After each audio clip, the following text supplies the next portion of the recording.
अभी तक हम लोग देखे किसके बारे में, लैंड का। वहाँ पे लैंड क्या था, फिक्स था, है ना। इसके बारे में डिटेल से जाने। अब हम लोग जानेंगे कि उस फिक्स लैंड में कितना ज़्यादा से ज़्यादा उपज हो सके, प्रोडक्शन हो सके, हाई यील्ड मिल सके, ज़्यादा इनकम हो सके, तो वो लोग किस तरह के फार्मिंग करना पसंद करते थे, है ना। फार्मिंग किस तरह से करते थे कि उनको ज़्यादा से ज़्यादा पैसा मिल सके, ठीक है, ज़्यादा से ज़्यादा फ़ायदा हो सके, प्रोडक्शन ज़्यादा हो सके, ठीक है। क्योंकि वहाँ पर क्या था कि लैंड तो फिक्स था, उतना ही में सारा चीज़ काम करना था, ठीक। तो खेती बाड़ी जो होता है वो 3 तरह के लगभग होता है।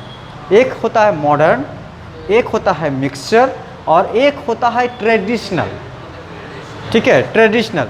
तो ट्रेडिशनल करने का मतलब क्या होता है कि जो लगातार जो करते आ रहे हैं, जैसे धान गेहूँ करते आ रहे हैं, कोई मकई लगा रहा है, कोई बाजरा लगा रहा है, ये ट्रेडिशनल हो गया कि लगातार वही चीज़ हम लोग करते आ रहे हैं। कि रेनी सीजन है तो सिर्फ धान लगाएंगे, उसके अलावा और भी कुछ सोचने की उनको ज़रूरत नहीं था। जैसे सब्जी वगैरह वो सब नहीं करते थे उतना, सिर्फ खाने पीने के लिए, ठीक है। तो ये हो गया ट्रेडिशनल, जो लगातार जो हम लोग करते आ रहा है, चलते आ रहा है। एक है मिक्स्ड।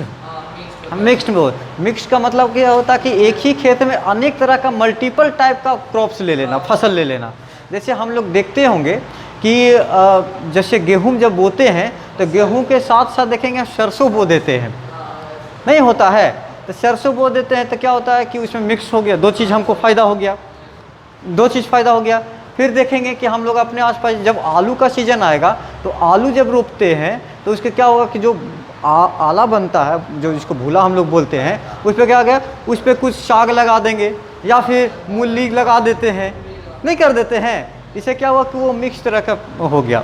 एक ही खेत से अनेक तरह का फसल लेना मिक्स्ड फार्मिंग कहलाता है, ठीक है। और तीसरा है मॉडर्न।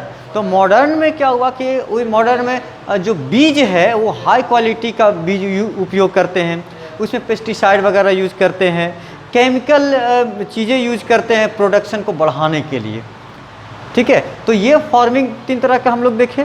तो ये जो था, जो पहले के समय में लगभग 1960 के आसपास की एक स्टोरी है, इसके बारे में जान रहे हैं कि उस समय पालमपुर कैसा था।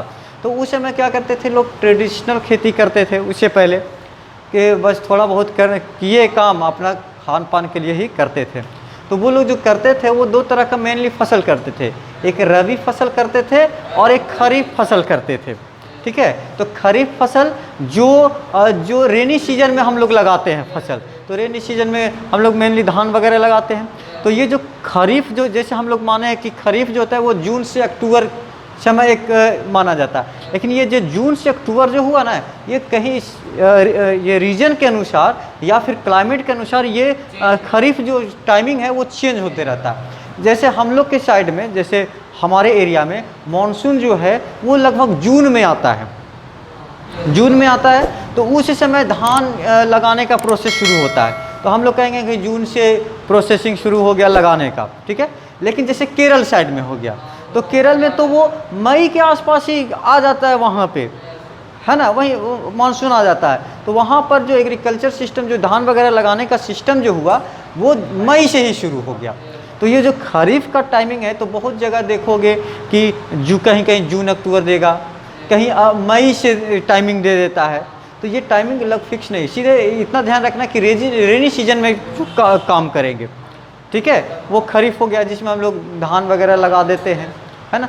फिर खरीफ जो है वो खरीफ जो विंटर सीजन में लगाते हैं, जैसे गेहूँ वगैरह, है ना, गेहूँ लगाते हैं। तो वो विंटर हमारा कब आता है, तो अक्टूबर नवंबर दिसंबर के आसपास आता है ना। तो उसको हम लोग क्या बोलते हैं, खरीफ। तो वो लोग जो थे वो ट्रेडिशनल खेती करते थे। तो मेनली क्या करते थे, खरीफ फसल लगाते थे और रबी फसल लगाते थे बस, और उससे और कुछ ज़्यादा नहीं करते थे। वो लोग खेती बाड़ी इतना बेहतर कर लेते थे, जैसे खरीफ हो गया या रबी हो गया, तो अपने फैमिली का पेट बहुत आसानी से भर लेते थे, ठीक है। और इतना भी ये ऊपर उपजा लेते थे कि आसपास के जो मार्केट था उसमें भी जाके वो लोग बेचते थे, ठीक है। इतना खेती बाड़ी वो कर लेते थे, ठीक है। अब वहाँ पर जो था, जब इलेक्ट्रिसिटी बेहतर था, तो इलेक्ट्रिसिटी बेहतर था तो इरिगेशन सिस्टम भी बेहतर था। तो इरिगेशन सिस्टम जब बेहतर था तो आसानी से सब चीज़ें उपज कर लेते थे, ठीक है। तो यहाँ पर क्या है कि वो लोग जो थे वो खेती बाड़ी जो करते थे वो मल्टीपल टाइप का खेती करते थे, ठीक है। मतलब कि खरीफ करते थे, रबी करते थे, साथ में जो समय बचता था उसमें पोटैटो आलू वगैरह भी करते थे। मैंने जो खाली समय बचता था जैसे शुगर केन ईख जो हुआ है ना, केतारी है ना, ज्वार हो गया, बाजरा हो गया, ये सब की भी खेती वो लोग करते थे कि जो धान गेहूं के अलावा जब समय बचता था तब, ठीक है। फिर क्या बताया कि इसमें इलेक्ट्रिसिटी यहाँ पर था बहुत बेहतर, तो उसके कारण बहुत अच्छा से इरिगेशन सिस्टम हो जाता था। क्योंकि हमें पता है कि धान के लगाने के लिए बहुत ज़्यादा पानी की आवश्यकता होती है ना, बहुत ज़्यादा पानी की आवश्यकता होती है। उसको हम लोग देखते हैं, अपने गांव में देखते हैं तो पानी करते हैं, उसमें हल से जोतते हैं, है ना, फिर उसमें रोपते हैं और हमेशा उसको पानी की ज़्यादा आवश्यकता होती है, ठीक है। तो वहाँ पर जो था कि इलेक्ट्रिसिटी था ही, और इलेक्ट्रिसिटी था तो वहाँ पर आसानी से ट्यूबवेल लोग लगाए थे, गवर्नमेंट के द्वारा भी ट्यूबवेल लगाया गया था, पर्सनल भी लगाए थे, कुआं खुदवाया गया था, नहर वगैरह सारा चीज़ें था। तो वहाँ पर मोटर वगैरह चलाने में परेशानी नहीं होता था, तो वहाँ पे बहुत अच्छे से सारे चीज़ फसल कर पाते थे, ठीक है। लेकिन अभी जो धान है, जैसे एक अभी हाल फिलहाल में मॉडर्न समय में अभी में क्या है कि धान को कम पानी से उपज करने के लिए एक श्री विधि आया है, ठीक है, मेथड है, ठीक है, श्री विधि। तो उसमें क्या होता है कि बहुत ही कम, जैसे हम लोग फसल लगाते हैं ना जी, सब्जी वगैरह, उस तरह से बहुत कम पानी में वो फसल हो जाता है, ठीक है। तो पानी को बचत करने के लिए उपाय बेहतर है, किसान को ये चीज़ अपनाना चाहिए कि इरिगेशन सिस्टम, क्योंकि पानी की खपत बहुत ज़्यादा होता है। जैसे हम लोग लगाते हैं धान लगाते हैं तो कहाँ से पानी लाते हैं? ज़मीन से, ग्राउंड से लेके आते हैं, है ना, ट्यूबवेल वगैरह चलाते हैं। तो ग्राउंड वाटर तो हमारे पास ऐसे ही कम है, देख रहे हैं कि लेयर क्या हो रहा है, नीचे चलते जा रहा है, नीचे बहुत जगह तो ऐसे हो गए हैं जो ड्राई जोन घोषित हो गया, जहाँ पे पानी नीचे है ही नहीं, दूसरे जगह से उसमें पानी सप्लाई हो रहा है, ठीक है, टैंक के द्वारा पानी होता है। हमारे आसपास ही देखने को मिल जाएगा। हमारे गांव में ही कभी कभी ऐसा देखने को गर्मी के मौसम में होता है कि लोग हैं जो उसका चापाकल जो नलकूप है वो सूख गया, दूसरे जगह से पानी लाया जा रहा है, ठीक है। तो जो खेती बाड़ी में भी बहुत ज़्यादा पानी की आवश्यकता होती है ना, तो बोरवेल वगैरह का उपयोग करके पानी, जो क्योंकि वो प्योर पानी वो हम लोग यूज करते हैं, पीते हैं, है ना। नदी वगैरह का पानी अगर इस्तेमाल किया जाए तो वो ठीक है, उसमें कोई प्रॉब्लम नहीं। लेकिन हमारा जो प्योर जो पानी हम लोग पीने लायक है वो तो हमारे ज़मीन के नीचे है, जो बहुत ही कम मात्रा में। इसका इस्तेमाल थोड़ा कम करने की कोशिश करना चाहिए, नहीं करना चाहिए, नहीं तो पानी ख़त्म हो जाएगा और हम लोग तड़प जाएंगे, मछली जल की रानी है वाला सिस्टम हो जाएगा, है ना। मतलब बोला जाता है जलस्य जीवनम, जल ही जीवन है, जल नहीं है तो कुछ भी संभव नहीं है। वो अलग बात है कि हवा भी चाहिए, हवा के बिना तो 1 मिनट 2 मिनट में साफ़ हो जाएगा आदमी, लेकिन पानी भी हमारे लिए आवश्यकता है, आवश्यक है बहुत सारी चीज़ें। तो क्या बताए कि वहाँ पर जो है वो इलेक्ट्रिसिटी सिस्टम था, जिससे इरिगेशन सिस्टम आसानी होता था। वो लोग क्या करते थे, मल्टीपल क्रॉपिंग मेथड करते थे, जिसके कारण उनका जो प्रोडक्शन था वो इंक्रीज हुआ, ठीक है, एक ही खेत से, क्योंकि वहाँ पर ज़मीन फिक्स था। अब जब ज़मीन फिक्स है तो वहाँ पर उतना ही में अब परिवार तो बढ़ रहा है ना जी, पहले 2 परिवार थे, फिर 4 हो गए, 8 हो गए, तो खाना तो उसी फील्ड से है, उसी फील्ड से है। तो उसी से क्या होगा कि ज़्यादा उपज की हमको आवश्यकता होगी, तो वो लोग क्या करने लगे, मल्टीपल क्रॉप्स करना शुरू कर दिए, एक ही फसल में अनेक तरह से। उससे क्या हुआ कि जैसे अभी बताए, एग्जाम्पल दिए कि गेहूं के साथ क्या लगा दिए, सरसों लगा दिए। तो सरसों लगा दिए तो हमको सरसों में भी फ़ायदा हो गया और गेहूं में भी फ़ायदा हो गया, यानी कि इनकम हो गया, प्रोडक्शन बढ़ गया, नहीं हो गया, हो गया। बहुत सारे ऐसा होता है, जैसे लगाते हैं, जैसे चना है तो चना के साथ भी लगा देते हैं, मसूर दाल होता है उसके साथ भी 2-3 चीज़ें लगा देते हैं, है ना। राहर होता है, राहर भी लगा देते हैं हम लोग, होता है कि नहीं होता है। तो अनेक तरह का फसल को वो लोग उपजाना शुरू कर दिए, एक ही साथ मिक्स्ड फार्मिंग करना शुरू कर दिया, जिससे क्या हुआ कि उनका इनकम जो था वो बढ़ने लगा। जो एक फसल हो रहा था अब 2 फसल हो रहा है, 2 फसल का इनकम हो जा रहा है। और फिर और जो रबी और खरीफ के समय बचता था उसके अकॉर्डिंग और भी जो समय बचता था इसके, जैसे अक्टूबर के दिसंबर के बाद ख़त्म, जनवरी फरवरी मार्च कुछ और हुआ, टाइम बचा, तो उसमें अनेक तरह के और फसलें करने लगा, आलू वगैरह लगाने लगा। फिर था कि कुछ वेजिटेबल्स भी लगाने लगा, है ना, सब्जी वगैरह का भी उत्पादन शुरू हो गया। ठीक है, जिससे क्या हुआ कि वो लोग का इनकम और बढ़ा, मल्टीपल हुआ कि नहीं। धान गेहूं के पहले ट्रेडिशनल करता था, फिर अब उसमें दाल भी करने लगा और सब्जी वगैरह वेजिटेबल्स भी उपजाने लगा। तो जिसके कारण कि उतना ही खेत में मल्टीपल टाइप्स का क्रॉप्स लेने से क्या हुआ कि उसका इनकम प्रोडक्शन बढ़ गया और इनकम भी बढ़ा। ठीक है, कहता है कि higher yield can also be achieved by adopting modern farming method. बिल्कुल ठीक है, जब उससे भी नहीं हुआ तो हमारे वैज्ञानिक लोग जानते हैं कि हमारा क्या नीड है, छोटा सा ज़मीन में कितना ज़्यादा से ज़्यादा फार्मिंग हो सकता है। जैसे अभी देखो कि खेती बाड़ी जो होता है वो मेनली गांव में होता है, शहर से दूर होता है, लेकिन कुछ लोग ऐसे हैं जो अपने छत पे भी फार्मिंग करना शुरू कर दिए। ठीक है, डब्बा बना के या फिर ऊपर छत पे ही मिट्टी डलवा दिए, एक लेयर कर दिए, उसमें खेती करना शुरू कर दिए। ठीक है, जिससे क्या हुआ कि वो लोग ऐसा नहीं कि सिर्फ खाने के लिए ही सीमित रहता है, वो लोग इतना कर पाते हैं कि आसानी से बेच भी पाएंगे, सेल भी कर देते हैं। ठीक है, फिर और भी तरह का, तो ये सब क्या हुआ कि मॉडर्न जब आया, जैसे 1960 में, ठीक है, ग्रीन रिवॉल्यूशन आया, हरित क्रांति जिसको बोलते हैं। ठीक है, ग्रीन रिवॉल्यूशन में क्या हुआ कि उपज को बढ़ाना शुरू करना है कि जो प्रोडक्शन है वो और बढ़े।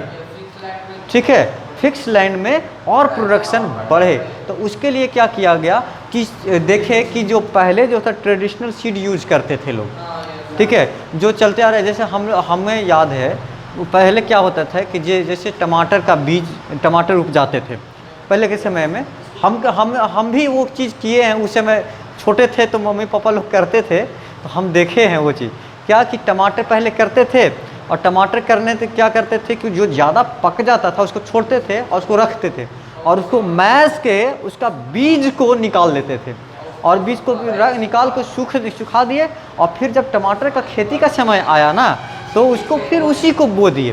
तो देखो, जब एक बार कोई फसल लग गया और उसी के बीज को बार बार लगाया जाता है तो उसका क्या हुआ, प्रोडक्शन कम होते जाता है। ठीक है, इसी तरह से अभी भी बहुत सारे गांव या फिर जो बीज नहीं खरीद पाते हैं वो लोग क्या करते हैं कि जो पिछले साल जैसे धान लगाए, रस के लिए धान लगाए, तो क्या किया कि उसी धान को रख लेते हैं, जिसको कहते हैं बिहन रखे हैं, है ना, बिहन रखे हैं, उसको क्या कहे रख लिया और अगले साल वही उपजाते हैं। जैसे एकदम सबसे एक एग्जांपल होता आलू को देखोगे कि कोल्ड स्टोरेज में रख देता है, और जब उसको आलू लगाने का समय आता है तो जब बाहर आएगा तो देखोगे उसमें जन्म जाता है, पहले से ही बाहर ही रखा जन्म जाता है। तो आलू लगाने का दो तरह का मेथड होता है, एक तो आलू को काट के लगाते हैं, या फिर एक होता है कि पूरा का पूरा बो देते हैं, तो जैसा आलू रहेगा उसके अनुसार उसको किया जाता है। ठीक है, तो ये है ट्रेडिशनल है, मतलब कि जो मेरे पास जो सुविधा है उसी के अनुसार। तो इससे क्या हुआ कि प्रोडक्शन जो है वो जो सीड्स का क्वालिटी जो है वो घट जाता है, क्योंकि उसका पावर उसका जो क्योंकि मौसम भी चेंज होता है ना जी, क्लाइमेट चेंज होता है। वो बीज किस क्लाइमेट का था, अभी कौन सा क्लाइमेट आ गया, उसके अनुसार उसका शक्ति जो है पावर कम होते जाता है, जिससे क्या हुआ कि कम प्रोडक्शन होगा, बहुत कम प्रोडक्शन होगा। ठीक है, तो इसीलिए क्या हुआ कि उस समय 1960 में एक ग्रीन रिवॉल्यूशन हुआ, जिसमें एक हाइब्रिड सीड्स को लाया गया। ठीक है, हाइब्रिड सीड्स को लाया गया, जिससे क्या हुआ कि उपज जो था, प्रोडक्शन जो था वो ज़्यादा होने लगा। ठीक है, कहता traditional seeds required less irrigation. Traditional seeds जो था, इरिगेशन जो पानी था वो बहुत कम लेता था। लेकिन ग्रीन रिवॉल्यूशन हुआ किसमें, लगभग 1916 के आसपास। ठीक है, जिसमें हाई यील्डिंग वेराइटीज़ लाया गया, हाई यील्डिंग वेराइटीज़ यानी हाइब्रिड सीड्स को लाया गया, जिससे क्या हुआ कि हाइब्रिड सीड से उपज जो था ना वो बहुत ज़्यादा हो। अभी भी देखेंगे कि हम लोग हाइब्रिड धान वगैरह इस्तेमाल बहुत लोग करते हैं, जिनको सेल करना है, बेचना है, ठीक है। जैसे पहले था शंकर धान था और कौन कौन धान था, है ना। अभी जो हाइब्रिड वाला एक पैकेट में आएगा उसको बोइए, जो एक कट्ठा में जितना होता है, जैसे फील्ड को मापने के लिए हम लोग क्या करते हैं, हम लोग के देहात वगैरह में करते हैं कट्ठा बोलते हैं, है ना, बीघा बोलते हैं। तो यूनिट जो है ज़मीन का मापने के लिए वो हेक्टेयर उपयोग किया जाता है, ठीक। तो ये हाई यील्ड वैरायटी जब आया तो किसान लोग जो थे वो उसका इनकम और बढ़ा, क्योंकि उसी ज़मीन में और ज़्यादा उपज होना शुरू हो गया, और ज़्यादा उपज होना शुरू हो गया। लेकिन हाइब्रिड का ये एक प्रॉब्लम ये था कि ये इसमें बीमारियां बहुत ज़्यादा लगता है। अरे सिंपल बात है, देखो जो बच्चा दवाई पर रहा या फिर इन्वायरमेंट से जुड़ के नहीं रहा, जैसे शहर के बच्चे या फिर जो एकदम घर में ही पले बढ़े, डब्बा का दूध पिए, वहीं खेले, कुरकुरे खाए, उन लोग को देखोगे कि बहुत जल्दी बीमार पड़ते हैं। उन लोग को दवाई की आवश्यकता होती है। जैसे फास्ट फूड वगैरह खाएगा एकदम ऐसे हो जाएगा, अब उसको कहेगा कभी शुगर हो गया, है ना, शुगर का बीमारी हो जाता है, वो बहुत सारी चीज़ें हो जाता है ना। तो वो क्या होता है कि उनको इन्वायरमेंट से जो हमारा क्लाइमेट है उससे मिलजुल के वो नहीं रह पाए, तो उसको क्या होता है, अनेक तरह का बीमारी लगता है।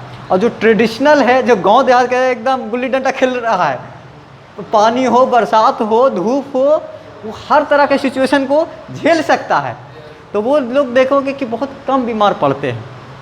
और अगर बीमार पड़ेंगे ना तो इसका इम्यूनिटी पावर इतना बेहतर होता है कि वो अपने आप ठीक हो जाता है। सर्दी खांसी होगा बच्चा का, ऐसे ही ठीक हो जाएगा। और शहर में या फिर जो घर में ही रह जाते हैं बच्चे, उसको तुरंत इंजेक्शन पड़ेगा तब ठीक होता है। तो जो हाइब्रिड और ट्रेडिशनल सीड्स था, दोनों में सेम यही डिफरेंस था।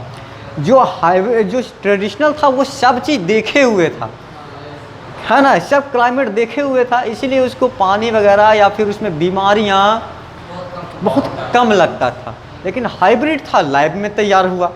अब लाइव वाला इंसान कैसा रहेगा, वो तो क्लाइमेट देखा नहीं है।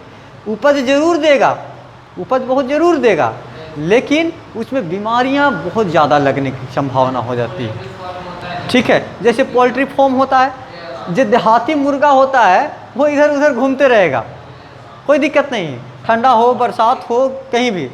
और देखो इस पोल्ट्री वाला, जिसको फार्म वाला मुर्गा बोलते हैं, थोड़ा सा भी गर्मी बढ़ेगा हाँफने लगेगा, उसको एसी चलाओ, कूलर चलाओ, ठंडा करो, होता है कि नहीं।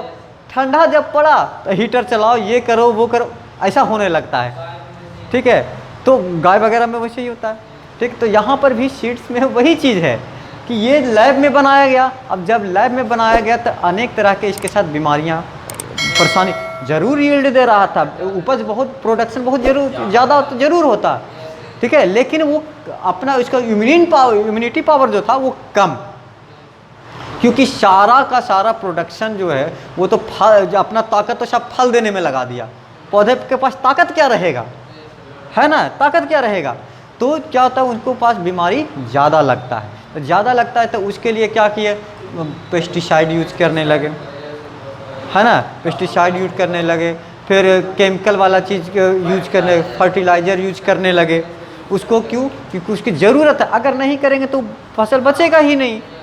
तो अब जब हाइब्रिड आया तो उसी समय रिवॉल्यूशन जो हुआ, ग्रीन रिवॉल्यूशन, हरित क्रांति, उस समय यही चीज़ हाइब्रिड आया, जो उपज तो बढ़ाया, लेकिन उसी समय से हमारा ज़मीन को नुकसान होना भी शुरू हो गया, ठीक है। क्योंकि जब पेस्टिसाइड यूज कर रहे हैं कीड़ा वगैरह को मारने के लिए या ज़मीन की उर्वरा शक्ति को बढ़ाने के लिए, फर्टिलाइज़र जब हम यूज कर रहे हैं केमिकल वाला, तो हमारी ज़मीन को नुकसान पहुंचाएगा ही पहुंचाएगा। तो और हाइब्रिड सीड्स को, अगर फसल को अगर हम उसको नहीं बचाएंगे कीड़ा मकोड़ा से, तो फसल बर्बाद हो जाएगा, किसान को तो नुकसान हो जाएगा, ठीक है। तो ये क्या होता है कि यही चीज़, इसको बचाने के लिए पेस्टिसाइड, फर्टिलाइज़र, केमिकल वाला फर्टिलाइज़र, ये सब चीज़ें इस्तेमाल होना शुरू हो गया। इसको ज़्यादा पानी की भी आवश्यकता है ना, अनेक तरह की दवाइयों की भी आवश्यकता है। जिसके कारण हमारा इन्वायरमेंट, हमारा जो मिट्टी सॉइल था वो पॉल्यूटेड होना शुरू हो गया।